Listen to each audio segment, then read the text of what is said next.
প্রেম কিংবা বিয়ে যেটাই করেন, করলে ভদ্রলোকের সাথে করবেন, না হলে সারা জীবন একা থাকবেন। নিজে টাকা কামাইবেন, ঘুরবেন ফিরবেন পরিবারের মানুষগুলোকে নিয়ে, আর সম্মানের সাথে বাঁচবেন। যে মানুষ কথায় কথায় তার মতের অমিল হলে অসম্মানজনক কথা বলা শুরু করে, গালি দেয়, ওইটাই তার আসল চরিত্র।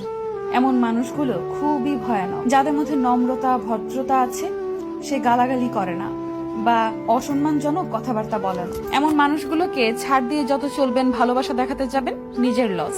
এরা আপনাকে মানসিক রোগী বানানো ছাড়া কিছুই দিতে পারবে না। এমন সম্পর্ক থেকে যত তাড়াতাড়ি সম্ভব বের হয়ে আসা উচিত। কেউ কারোর জন্য মরে না। জীবন নষ্ট করার জন্য একজন অযোগ্য লোককে নিজের জীবনে জায়গা দেওয়াই যথেষ্ট। বারবার নিজের অসম্মান হজম করে নিজেকে না মেরে একেবারে এমন অসুস্থ সম্পর্ক শেষ করে নিজেকে মুক্তি দিয়ে দেখেন, আপনার জীবনে উন্নতি হবেই। একজন সাপোর্টিভ সঙ্গী পাওয়া ভাগ্যের ব্যাপার। যে মানুষের মাঝে ভদ্রতা আছে, তারা তাদের দায়িত্ববোধ সম্পর্কে জানে। তারা অন্যের জীবন নিজের নিয়ন্ত্রণে আনার জন্য মরিয়া হয় না। আমি আমার পরিচিত এমন অনেক মানুষ চিনি যারা জীবনে অনেক ভালো কিছু করতে পারত, কিন্তু তাদের জীবন নষ্ট করে দিয়েছে তাদের জীবন সঙ্গী। আবার এমন অনেক মানুষ দেখেছি যারা জেনে শুনে ভুল মানুষের প্রতি ইমোশনাল হয়ে নিজের ক্ষতি ডেকে আনছে। ভালোবাসলে আগে নিজেকে ভালোবাসা উচিত, এরপর অন্য কেউ।